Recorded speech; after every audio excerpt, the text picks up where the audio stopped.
Run it back, nation. Thanks for clicking on the video. Thanks for tuning in. Hit the like button. Give me 1,000 likes. Subscribe to the channel. Turn your notification bell on. Let's get down to business. By the way, I want to remind you, I've never had an intro. And I've never been a fraud or a fanboy, all right?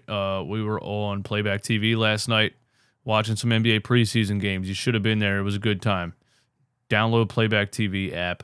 Join Run It Back Philly. We have the biggest 76ers page on there, and we watch other NBA games. It's a lot of fun all the time. All right? Yesterday,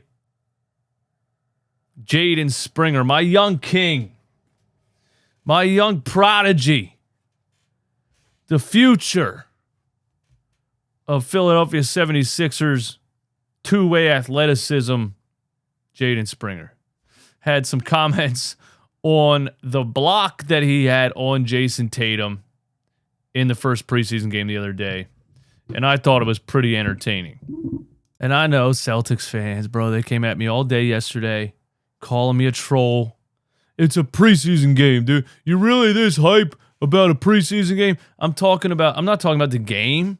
I'm talking about a specific play where your superstar, Jayson Tatum, tried to dunk on somebody that he probably doesn't even know about, who he's never probably even heard of,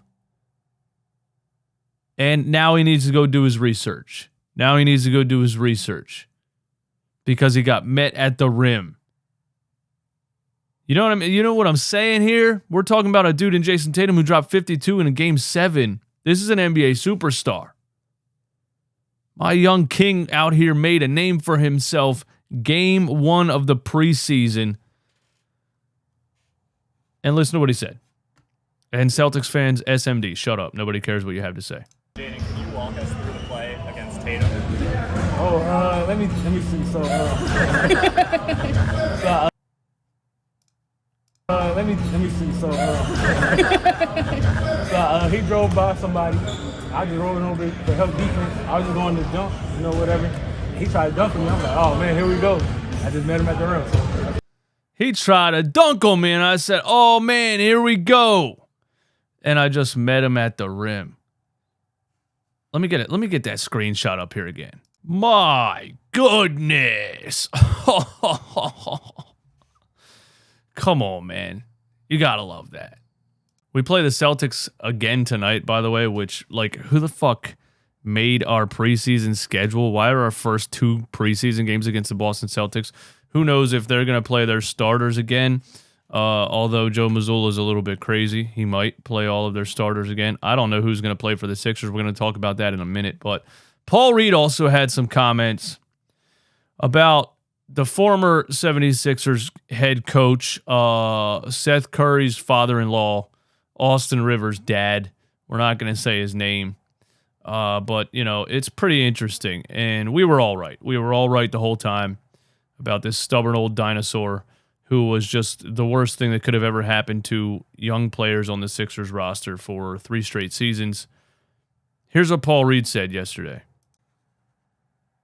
That's the most important thing is when I'm open, not hesitating and just letting it fly and realizing. By the way, he shot a 3 the second he got on the floor in preseason game 1. As soon as he touched the ball, he shot a 3. Hesitating and just letting it fly and realizing where my shots are going to come from and when are they going to be available. It's kind of new for me. Last season, if I was taking threes, I probably wouldn't play for like 10 games. This year, it's like... Last season, if I was taking threes, I probably wouldn't play for like 10 games. And we were talking about that. You know who I think about when I hear a quote like that? Isaiah Joe, man. And we talked about a lot of young players that, a coach should have been instilling confidence in young players. Instead, they were out there playing scared because they didn't want to mess up because, if you were under the age of 40 and you made a mistake, you were getting benched. If I was taking threes, I probably wouldn't have played for like 10 games. It's kind of new for me. Last season, if I was taking threes, I probably wouldn't play for like 10 games. This year, it's like they want me to shoot the ball more, so it's like I'm still making the adjustment and yeah, it's just realizing where my shots are going to come from within the offense. Shoot the ball, Paul. Shoot it when you're open. Just shoot it, bro. He was a decent three-point shooter in the G League. He was a decent three-point shooter in college. Just shoot the ball, bro. It's just a game. Nobody, don't. Yeah, obviously, if you're 0 for 6, like, why did you shoot it 6 times? Stop shooting then, you know what I mean? But once in a while, you're open and the bench unit is in there and you feel like you can hit it, just shoot the damn ball. Paul Reed also commented on how bad he was in that preseason game. He missed so many shots close to the rim. I kind of got down a little bit because I felt like I ain't played too good, but then I had to remind myself, like, this is preseason, it's a long season, like, ahead of us, and get graded later because I know I'm going to get better as time goes by. It get greater later. It get greater later. Gotta be honest with you, Paul Reed, I have no idea what that means, but I like the quote. It get greater later. You know what I mean? You can really apply that to anything. It get greater later. It get greater later. You know what I mean? You can really use that anytime you have a bad day, or if your girl like is trying to leave you. You know what I mean? Hey, listen, this relationship, you're kind of an asshole. Hey, it get greater later. Just stick around. It get greater later. You know what I mean? That's how I would use it. I don't know if that would work or not. We got to ask Paul maybe. Nick Nurse update on whether or not James Harden and Joel Embiid will play in tonight's preseason game. I'm sure we'll find out a little bit later today. I won't be available for the game tonight, and that sucks. So, we won't be live on Playback TV. But there's no reason for these guys not to be playing, by the way, in preseason games. I just watched Kawhi Leonard and Paul George last night play in a preseason game. These guys haven't been healthy for 9 years. These guys are out here playing in preseason games. The Celtics played their whole starting lineup. The Suns, the first preseason game, played KD, Bradley Beal, Devin Booker. Well, every team around the damn league is playing all their stars in the first half of these preseason games, trying to get ramped up and ready to go. And here we are, the 76ers. Oh, we don't know yet. You know what I mean? Here's what Nurse said. James tomorrow for the preseason game tomorrow? No, not yet. Again, we're just kind of going day by day with this. Again, we had a pretty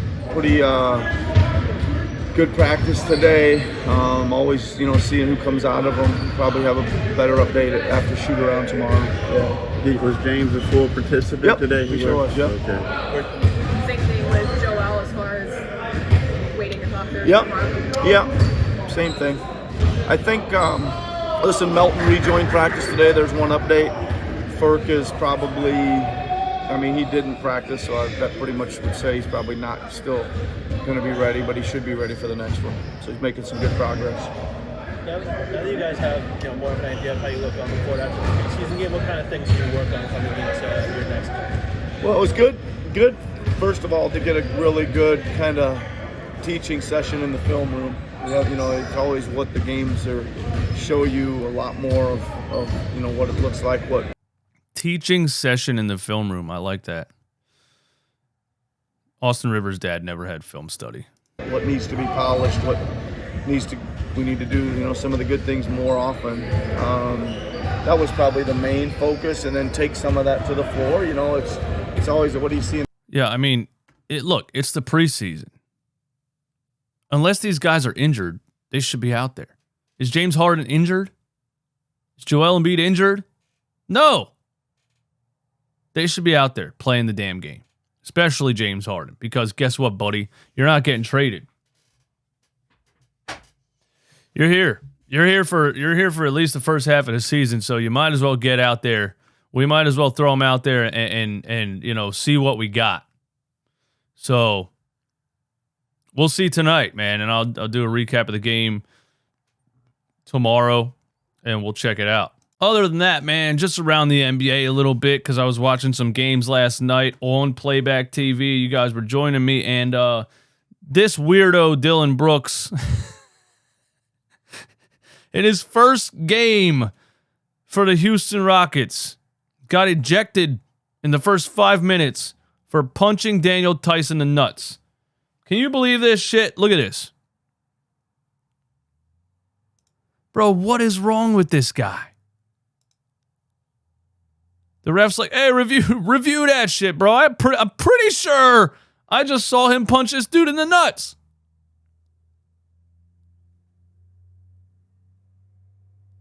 Tyson's like, hey, yo, what'd you hit me in the nuts for? Look at this. He's like, you soft. Your nuts are soft, bro. Pause. Pow. Like, what was that, a grab and pull? We got to get this guy out of the league, dude. We got to get rid of him. We got to get Dillon Brooks up out of here.